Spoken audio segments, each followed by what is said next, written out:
अच्छा जी, now the third part for company accounts is dividends. कि डिविडेंड्स होते क्या है? सबसे पहले तो डिविडेंड्स कंपनी डिस्ट्रीब्यूट कैसे करती है, क्या इनके अंदर भी कोई टाइप्स होती है, और टाइप्स होती है तो फिर किस तरीके से उसको क्लासिफाई किया जाए, इन सारी बातों को अभी हम डिस्कस करेंगे। तो देखिए जी, डिविडेंड सबसे पहले अगर बेसिक डेफिनेशन बताऊं तो dividend is a part of profit, it is a portion of profit that is given to the shareholders based on the percentage of ownership. कि भाई अगर मैं 1% कंपनी का मालिक हूं, और लेट्स से सबसे पहले अगर मैं बात करूं, कंपनी ने कमाया $1000 का लेट्स से प्रॉफिट, ठीक है। अब उस $1000 के प्रॉफिट में से कंपनी कुछ ना कुछ, उसका कुछ हिस्सा, जरूरी नहीं है कि पूरा $1000 ही कंपनी का है कि यार ये तो मेरे शेयर होल्डर्स का है, ये तो मेरे ओनर्स का है, मैं सारा का सारा पैसा इन्हीं को दे देती हूँ, नहीं। हो सकता है कंपनी कहे कि नहीं भाई, कुछ पैसा ठीक है शेयर होल्डर को भी देना चाहिए, उन्होंने कंपनी के अंदर इन्वेस्ट किया हुआ है, लेकिन बाकी पैसा कंपनी के अंदर ही री इन्वेस्ट किया जाए, ताकि कंपनी क्या हो सके, ग्रो हो सके। तो dividend is the small portion of the total profit for year that the company give to the shareholders as a form of return on investment. कि भाई आपने जो इन्वेस्टमेंट किया उसके ऊपर ये आपका डिविडेंड है, प्रॉफिट का ये शेयर है, ये आप रखो। जिस बंदे की जितनी ज्यादा ओनरशिप होगी उसको उतना ज्यादा प्रोपोर्शन ऑफ डिविडेंड मिलेगा, और जिसकी जितनी कम ओनरशिप होगी उसको उतना कम प्रोपोर्शन ऑफ डिविडेंड मिलेगा। अच्छा, डिविडेंड्स के अंदर दो वर्ड्स है जो कि आपको समझना है। The first one is interim dividend and the second one is final dividend.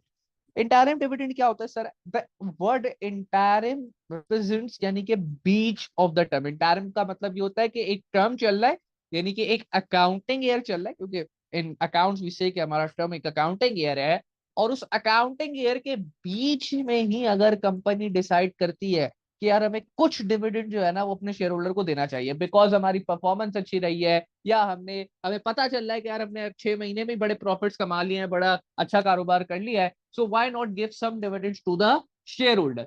तो अगर लेट से अभी चल रहा है कौन सा, 2025, ठीक है, और 2025 में अगर एक कंपनी है और उसको अगले महीने 3 महीने में ये रियलाइज हो जाता है कि यार हमने तो बहुत अच्छा कारोबार 3 महीने में कर लिया, और हमने एक XYZ amount of profits already हमें पता है कि हमारे बच चुके हैं, तो why not give some dividends to the shareholder, because they are eventually the real owner of the business, और उनको भी तो हमें खुश रखना है ना।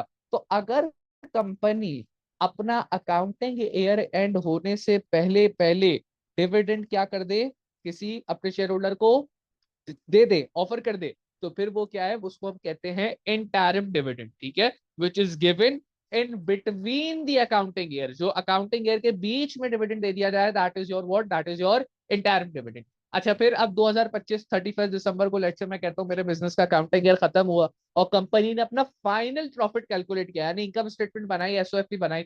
अच्छा, एक चीज जो कि बहुत ऑब्वियस है कि भाई अगर कंपनी का अकाउंटिंग ईयर एंड 31 दिसंबर 2025 को होगा, तो कंपनी 31 दिसंबर 2025 को ही थोड़ी अपनी सारी फाइनेंशियल स्टेटमेंट्स बना लेगी। Obviously, it's going to take some time for the company to prepare its financial statement, maybe 1 month, maybe 2 month. और अब 2026 स्टार्ट हो गया, यानी कि 31 दिसंबर 2025 के बाद एक को 2 महीना अगर निकल गया, तो अब यहाँ यू आर इन 2026।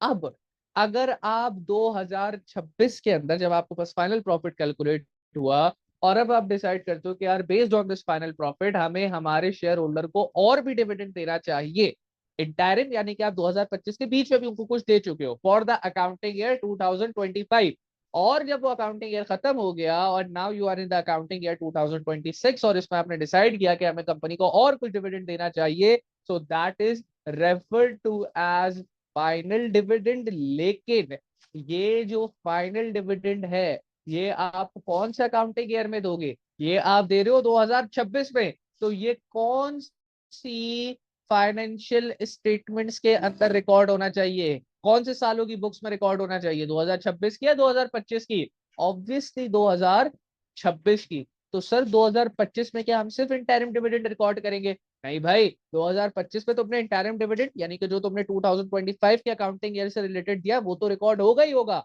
लेकिन जो पिछला साल गुजरा है 2024, और उस पे जो तुम फाइनल डिविडेंड दोगे, ऑब्वियसली एक बात तो अपने दिमाग में बिठा लो ना कि यार फाइनल डिविडेंड तो 2024 में दिया ही नहीं जा सकता। क्यों नहीं दिया जा सकता सर? क्योंकि भाई 2024 जो आपका अकाउंटिंग ईयर एंड हुआ उसके बाद यू विल टेक एटलीस्ट 1 और 2 मंथ्स टू प्रिपेयर और financial statement and to exactly know कि हमारा एग्जैक्ट प्रॉफिट कितने का है, और उसके बाद you will announce the dividend, तो obviously those dividends will be announced in 2025। तो 2000 2025 की फाइनेंशियल स्टेटमेंट्स के अंदर एक तो 2025 का ही जो बीच का इंटरिम डिविडेंड है वो आएगा, और जो 2024 की फाइनेंशियल स्टेटमेंट्स बनने के बाद जो डिविडेंड डिसाइड हुआ है, क्योंकि that is also being paid in 2025, तो वो डिविडेंड भी 2025 की फाइनेंशियल स्टेटमेंट में आएगा। अच्छा सर, जो 2025 का फिर फाइनल डिविडेंड है वो कौन सी फाइनेंशियल स्टेटमेंट में आएगा? तो वो तो मैंने आपको बता दिया ना, क्योंकि वो आप 2026 में पे करोगे, तो वो 2026 की फाइनेंशियल स्टेटमेंट्स के अंदर रिकॉर्ड किया जाएगा। So that is the first concept that you should have in your mind: interim dividend and final dividend. अब interim dividend and final dividend के बाद आपको ये तो पता ही है ना कि भाई जो आपके प्रेफरेंस डिविडेंड होते हैं, they are given the preference over the ordinary dividend, यानी कि ऑर्डिनरी शेयर होल्डर को डिविडेंड बाद में मिलता है, प्रेफरेंस शेयर होल्डर को डिविडेंड जो है वो पहले मिलता है। Preference share holder are subject to receive a fix rate of dividend, whereas the ordinary share holder are subject to receive varying amount of dividend. अब जब देखो, प्रेफरेंस शेयर होल्डर के लिए तो फिक्स है ना, उसको तो एक फिक्स रेट ऑफ डिविडेंड ही देना है। ऑर्डिनरी शेयर होल्डर्स के लिए जब उनको डिविडेंड दिया जाता है तो we have two ways to give dividend to ordinary share holder. या तो कंपनी ये अनाउंस करती है कि भाई हम पर शेयर के ऊपर ऑर्डिनरी शेयर होल्डर को इतना डिविडेंड देंगे, लाइक से $0.2, $0.1 व्हाटसोएवर, तो उसको हम कहते हैं डीपीएस, कि कंपनी ने क्या अनाउंस किया है, डिविडेंड पर शेयर, एक शेयर के ऊपर इतना डिविडेंड ऑर्डिनरी शेयर होल्डर को मिलेगा।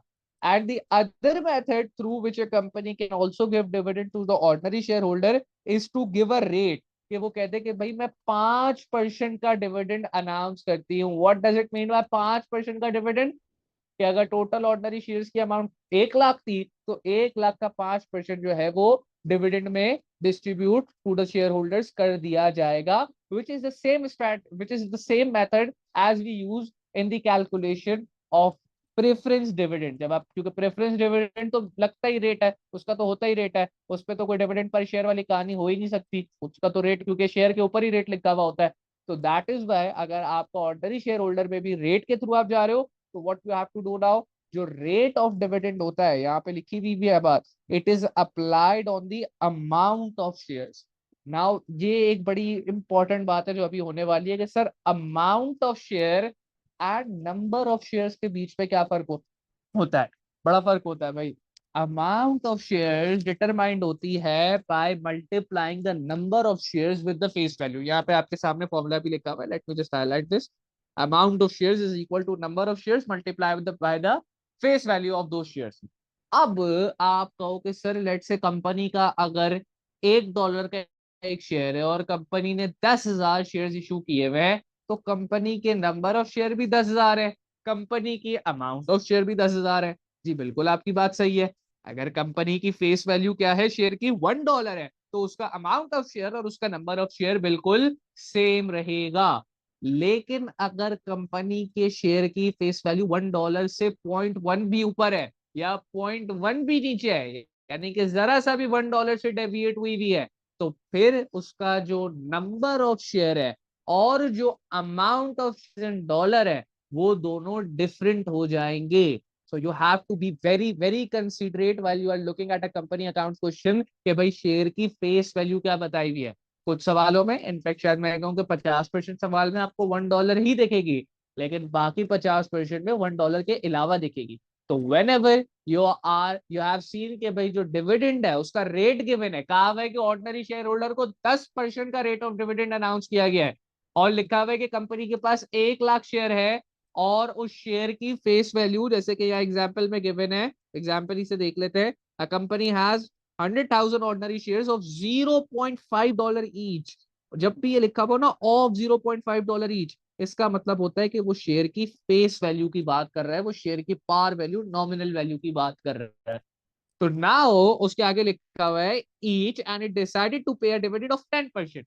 नाउ अगर डिविडेंड परसेंटेज में गिवन है, you have been provided with the rate of dividend, so what you have to do, you have to apply the rate on the amount of shares. How are we going to have the amount of shares? That's quite simple. We'll multiply the number of shares, जो कि यहाँ पे let's say 1 lakh, with the face value which is given to me as $0.5, and that will give me the total amount of shares as $50,000. Let me put a dollar sign over here. ये amount of share को represent कर रहा है। समझो बात को, देखो share total issue, the number of share जो कंपनी ने इशू किए हैं वो 1 लाख है, लेकिन क्योंकि एक शेयर की फेस वैल्यू $0.5 है, तो टोटल अमाउंट ऑफ शेयर जो इन डॉलर हुई, जब मैंने नंबर ऑफ शेयर और फेस वैल्यू को मल्टीप्लाई किया, I got $50,000। That represents what, that represents the amount of shares.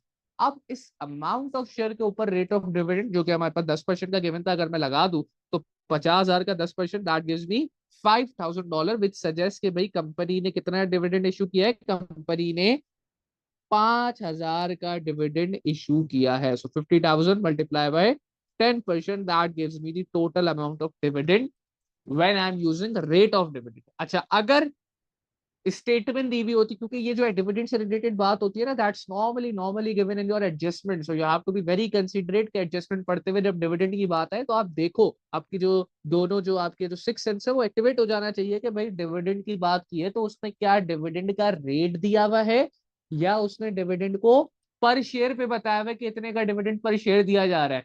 और अगर रेट बताया हुआ है तो it should B applied on amount of shares. अगर डिविडेंड पर शेयर यानी कि बताया हुआ है कि भाई एक शेयर पे इतना डिविडेंड है, तो then it should be multiplied with the number of shares. और यहाँ पे ज्यादा गलती होती है, क्यों? क्योंकि आपके पास ऊपर जो भी ट्रायल बैलेंस वगैरह अगर किसी सवाल में गिवन होता है तो उसमें अमाउंट ऑफ शेयर होती है, हाँ मेंशन जरूर होता है कि इसकी फेस वैल्यू क्या है, लेकिन बच्चे आदतन तौर पे क्या करते हैं, बस सिंपली अमाउंट उठाते हैं, because they have this assumption कि भाई उसकी फेस वैल्यू तो $1 ही होगी, या अजम्पशन भी कहना गलत है, वो उस चीज को कंसीडर ही नहीं करते, they are not considerate enough, जल्दी जल्दी करते हैं उसको, $1 ही फेस वैल्यू को समझते हैं और अमाउंट ऑफ शेयर्स को मल्टीप्लाई करा देते हैं with the dividend per share. अच्छा, वो ठीक होता है, कब ठीक होता है? जब शेयर की फेस वैल्यू $1 के बराबर। लेकिन अगर शेयर की फेस वैल्यू $1 के बराबर नहीं है तो फिर मैं आपको बता चुका हूं कि भाई तब नंबर ऑफ शेयर और अमाउंट ऑफ शेयर के अंदर डिफरेंस आ जाएगा। तो लेट्स सी यहाँ पे अब जो एग्जांपल गिवन है, सबसे पहले तो ये बात क्लियर हो गई कि DPS is going to be applied on number of shares. Example में यहाँ कहा है कि कंपनी है, उसके पास 1 लाख ऑर्डिनरी शेयर है, फेस वैल्यू उनकी 0.5 है, and it decided to pay a dividend of 0.05 per share, then the dividends will be what. अब आपको जो डीपीएस डिविडेंड पर शेयर है इसको किससे मल्टीप्लाई कराना है, not with the amount of share but with the number of share, और number of share कितने थे, 1 lakh. So I multiply this 1 lakh with the DPS which is dividend per share of 0.05, and that will give me a total dividend of $5,000। तो ये दो बातें मैं फिर से रिपीट कर देता हूँ, you see rate of dividend, you should figure out amount of share, और अमाउंट ऑफ शेयर पे डिविडेंड का रेट लगाओगे you will get the total dividend paid. And अगर DPS dividend per share given है तो you have to multiply it with number of share, और अगर number of share specified नहीं है तो you have to calculate it. अब sir number of share किस तरीके से कैलकुलेट किया जाएगा, ये भी मैं आपको बता देता हूँ। नंबर ऑफ शेयर्स कैलकुलेट करने के लिए लेट से अगर आपके पास मैं कह रहा हूँ कि भाई अमाउंट ऑफ शेयर कैलकुलेट करनी है, तो आप मैंने आपको फॉर्मूला बताया face value multiply by number of share. Now if I am saying कि आपके पास अमाउंट ऑफ शेयर्स गिवन है, आपके पास फेस वैल्यू गिवन है, but you are suppose to calculate number of share, तो आप सिंपली क्या करो, आप सिंपली अमाउंट ऑफ शेयर्स को डिवाइड करा लोगे किससे, अमाउंट ऑफ शेयर्स को आप डिवाइड करा लोगे with face value, and you will simply get your number of shares. तो मतलब उसी फॉर्मूला को बस थोड़ा सा जो है ना ट्विस्ट किया है और मेरे पास नंबर ऑफ शेयर्स निकल कर आ गए, सिंपल एज दैट। ये तो हो गई भाई ऑर्डिनरी डिविडेंड कैसे दिया जाता है। तो दो बातें हमने करी, पहले ये इंटरिम और फाइनल वाली बात करी कि भाई जो साल अकाउंटिंग ईयर के बीच में डिविडेंड दिया जाए वो इंटरिम है, और जो अकाउंटिंग ईयर खत्म होने के बाद अगले अकाउंटिंग ईयर में डिविडेंड दिया जाए वो क्या है, वो हमारे पास फाइनल डिविडेंड कहलाता है। और अच्छा, एक चीज जो अभी आपको समझनी है वो है प्रोपोज डिविडेंड। प्रोपोज डिविडेंड क्या होता है, प्रोपोज डिविडेंड ये होता है कि कंपनी ने अभी तक डिविडेंड दिया नहीं है, लेकिन कंपनी अगर ये कह देती है कि हम ये प्रपोज कर रहे हैं कि हम इतना फाइनल डिविडेंड देंगे, समझिएगा बात को। साल खत्म हुआ 31 दिसंबर 2025 को, कंपनी कहती है we have proposed ordinary dividend of let's say $0.5 पर शेयर। अब देखो आप कहो सर कि ये तो अब कंपनी ने 31 दिसंबर 2025 को ही अनाउंस कर दिया है, so why not we record it in the financial statements of 31 December 2025। भाई अभी तो सिर्फ प्रपोज किया है ना, क्या पता आगे जाके रिजेक्ट हो जाए। What do they mean by proposed is that कि जब एजीएम होती है, जिसमें मैंने आपको बताया था एनुअल जनरल मीटिंग, तो उसके अंदर डायरेक्टर कहता है कि यार हमें लगता है कि आज पर द परफॉर्मेंस डिविडेंड इतना होना चाहिए, और जब वो कहता है ना इतना होना चाहिए, so that's the propose dividend जो कि वो प्रपोज कर रहा है शेयर होल्डर के लिए। अब जो बाकी के शेयर होल्डर जो बैठे हुए उस मीटिंग के अंदर, वो उसको एक्सेप्ट भी कर सकते हैं, उसको रिजेक्ट भी कर सकते हैं, ठीक हो गया। लेकिन जो डिविडेंड अल्टीमेटली उनको मिलेगा वो उसी दिन थोड़ी मिल जाएगा, वो तो अगले ही अकाउंटिंग ईयर के अंदर उनको मिलेगा। तो अब सर अच्छा, डिविडेंड प्रपोज तो हो गया है, फिर उसका क्या करें? भाई उसका कुछ भी नहीं करते। ऑर्डिनरी शेयर होल्डर का जो डिविडेंड प्रपोज होता है, that's just mentioned into the notes of account. ये बात अपने पास चाहे तो लिख भी ले। ऑर्डिनरी शेयर होल्डर के लिए अगर किसी मीटिंग के अंदर या किसी एडजस्टमेंट में लिखा हुआ है कि they have proposed a dividend of this much dollar of this much rate, तो उसकी कोई अहमियत नहीं होती। और उसको हम सिर्फ किधर रिकॉर्ड कर देते हैं? नोट्स टू अकाउंट्स में रिकॉर्ड कर देते हैं, ताकि जो शेयर होल्डर है उसको पता हो कि भाई the company has propose this much dividend. मिला नहीं है, मिलेगा तो 2 महीने 3 महीने अगले अकाउंटिंग ईयर के अंदर, लेकिन कंपनी ने प्रपोज कर दिया है। However on the other and, अच्छा ये बात मैंने किसके लिए की है? ये मैंने ऑर्डिनरी डिविडेंड्स के लिए बात की है, यानी कि जो डिविडेंड ऑर्डिनरी शेयर होल्डर को मिलता है। अगर मैं इसी के अपोजिट बात करूं प्रेफरेंस शेयर होल्डर या प्रेफरेंस डिविडेंड की, तो प्रेफरेंस डिविडेंड को अगर आपने कंपनी ने प्रपोज कर दिया, because they are subject to a fix rate of dividend, तो भाई कंपनी कुछ प्रपोज करे कुछ प्रपोज ना करे, they are suppose to be paid the same amount literally every year. तो अब अगर कोई कंपनी ने प्रपोज डिविडेंड प्रेफरेंस डिविडेंड किया हुआ है, यानी कि वो अनपेड डिविडेंड है। इसके हम नीचे एक्सरसाइज भी करेंगे। लेट्स से कंपनी ने कहा था कि भाई टोटल जो रेट लगने के बाद जो प्रेफरेंस डिविडेंड बनता था वो बनता था 10,000 का। कंपनी ने लेट से 4,000 पे कर दिया, और अब ये जो 6,000 है ये कंपनी क्या कह रही है कि ये हमारा प्रोपोज प्रेफरेंस डिविडेंड है। और भाई तुम नहीं भी कहते ये प्रोपोज प्रेफरेंस डिविडेंड है, तब भी ये तुम्हारे लिए लाइबिलिटी है, बिकॉज वी हैव स्टडीड के भाई नॉर्मली हम ये कहते हैं कि प्रेफरेंस शेयर होल्डर्स क्या है, उनका जो डिविडेंड है they are cumulative in nature, यानी पिछले साल पे नहीं किया, नहीं कर पाए तो अगले साल पे करना है। and that is why it is written proposed preference dividend are current liabilities of the business, whereas proposed ordinary dividends are neither part of income statement nor part of statement of financial position, they are just mentioned in the notes to accounts। क्यों भाई, क्यों सिर्फ notes to account से mention कर दिया जाता है? Because उनका डिविडेंड वेरी कर सकता है। कंपनी ने हो सकता है प्रपोज किया हो ऑर्डिनरी डिविडेंड $0.1 का, कंपनी की अगर परफॉर्मेंस अच्छी नहीं लगी या कंपनी को लगा यार अपने हाथ में तो अभी इतना पैसा ही नहीं है, the company might just not simply pay them any dividends at all, quite possible. लेकिन क्या वो प्रेफरेंस शेयर होल्डर के साथ ऐसा कर सकते हैं? नहीं। आप पे नहीं भी कर पाए वो लोग, तो फिर उसको they will record it as a current liability and it would be maintained as a current liability until unless the company fully pays off the dividend whichever is due from the preference shareholder। अब जरा इसको यहाँ पे एक exercise, अब ये हमने ordinary share holder के लिए बात करी कि भाई ऑर्डिनरी शेयर होल्डर को दो तरीके से डिविडेंड की एडजस्टमेंट आ सकती है, या तो डिविडेंड कंपनी रेट के हिसाब से डिस्क्लोज करती है, अनाउंस करती है, या जो है वो डीपीएस डिविडेंड पर शेयर के हिसाब से अनाउंस करती है। बट फॉर प्रेफरेंस शेयर वो तो भाई हमें पता है ना, वो तो फिक्स ही रहता है, उस पर तो कंपनी को कुछ अनाउंस वगैरह करने की उस पर तो गुंजाइश ही नहीं है कि वो पर शेयर पे कुछ बात करें, उसमें तो रेट शेयर के ऊपर ही रेट लिखा हुआ होता है। सो लेट्स से हम यहाँ पे एग्जांपल के अंदर अगर बात करते हैं कि कंपनी के 80,000 के शेयर्स हैं, ठीक है, this is the number of share, 80,000 shares हैं, और उनका fix rate of dividend 12% mention है, और लिखा हुआ है कि उनकी जो फेस वैल्यू है वो क्या है, $0.6 ईच है, और type of share obviously preference है।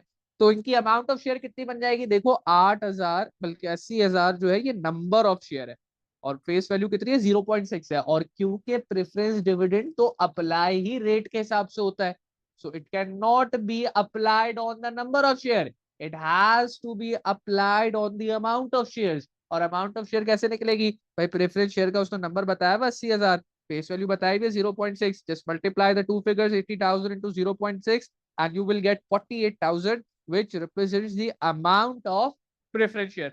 और इस अमाउंट के ऊपर जब तुम 12% लगाओगे तो you will get the amount of dividend that is subject to be paid to the preference shareholder in any particular accounting year।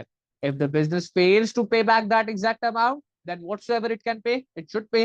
जो रिमाइंडर अमाउंट है वो क्या बन जाएगी? वो रिमाइंडर अमाउंट बिजनेस के लिए as a current liability record होगी। तो ये देखें यहाँ पे यही काम हुआ है, 80,000 के लेट से शेयर्स थे, 12% का रेट था, और 0.6 की फेस वैल्यू थी।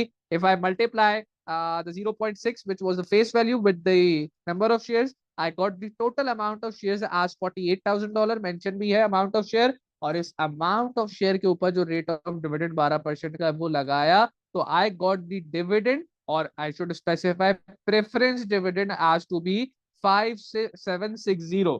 अब कंपनी अगर लेट से सर पूरा नहीं पे कर पाई एक अकाउंटिंग ईयर के अंदर 5760, तो क्या होगा, तो इसकी यहाँ पे देखो एग्जाम्पल बनाई हुई है कि ईयर 1 के अंदर भी टोटल डिविडेंड तो इनको 5760 का ही पे करना है प्रेफरेंस शेयर होल्डर को। कंपनी लेट से इंटरिम पे कर देती है 2000, यानी कि during the year he company ने 2000 पे कर दिया, तो जो बाकी 3760 का डिविडेंड अनपेड है, that should be paid to the preference share holder as a final dividend. Total मिला के कितना हुआ, 2000 प्लस 3760, 5760। दूसरे साल में कंपनी ने 2880 यानी कि हाफ अमाउंट इंटरिम में दे दी, तो बाकी हाफ उसको फाइनल में दे दी, और इवेंचुअली जो टोटल है वो 5760। थर्ड ईयर में कंपनी ने लेट्स से 5000 इंटरिम में दे दिए, तो सिर्फ 760 फाइनल में देने हुए, लेकिन टोटल अभी भी 5760 ही रहा। चौथे में कंपनी इंटरिम में कुछ नहीं दे सकी, तो कंपनी ने सारी की सारी अमाउंट फाइनल में पे करी, और पांचवे में कंपनी ने सारा का सारा ही इंटरिम में पे कर दिया और फाइनल में कुछ नहीं पे किया। लेकिन अगर आप यहाँ पे रियलाइज करो, इधर आप देखो, तो total dividend that preference share holder receive, given that की उनकी जो नंबर ऑफ शेयर है वो अगर मैं चेंज नहीं करता, तो that would stay same.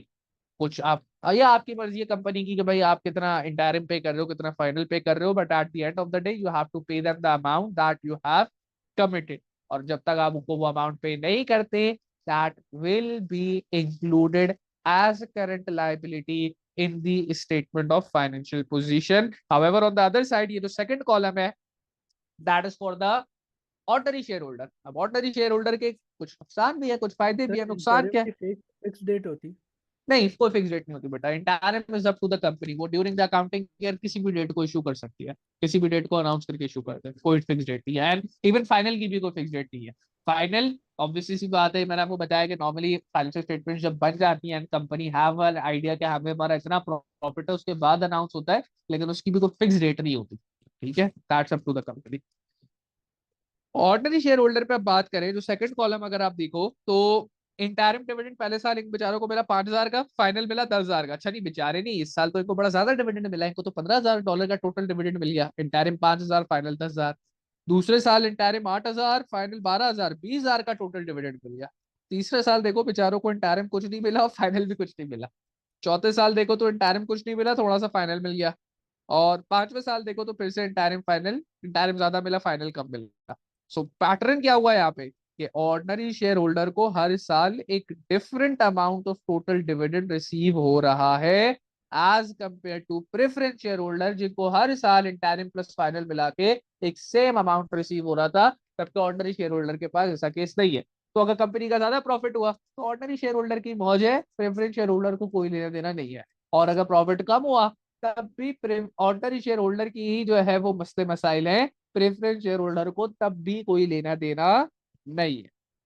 So that is what how we will compute dividends, और हमें जो ट्रीटमेंट पता होना चाहिए। So we started the discussion with interim and final dividend. साल के बीच में जो डिविडेंड दे दिया जाए इंटरिम, जो पिछला अकाउंटिंग ईयर खत्म हुआ था उसका जो फाइनल डिविडेंड इस अकाउंटिंग ईयर में दिया जाएगा, that is the final dividend. जो हमने बात की कि 2024 का जो फाइनल डिविडेंड है वो 2025 में दिया जाएगा। So that should be and that would be recorded in 2025 financial statements. And then उसके बाद हमने बात की कि भाई ऑर्डिनरी डिविडेंड्स दो तरीके से दिए जाते हैं, either on dividend per share basis या फिर rate of dividend. Dividend per share number of share पे अप्लाई होता है, rate of dividend amount of shares पे अप्लाई होता है। Formula to calculate amount of shares is quite simple. Just simply multiply face value with the number of shares and you will get the amount of share. उसके ऊपर rate लगाओ, you will get the total dividend. अगली बात हुई थी कि भाई preference share holder को तो कुछ भले आपकी मर्जी, आप कितना इंटरिम कितना फाइनल देते हो, लेकिन टोटल डिविडेंड उनका फिक्स रहता है।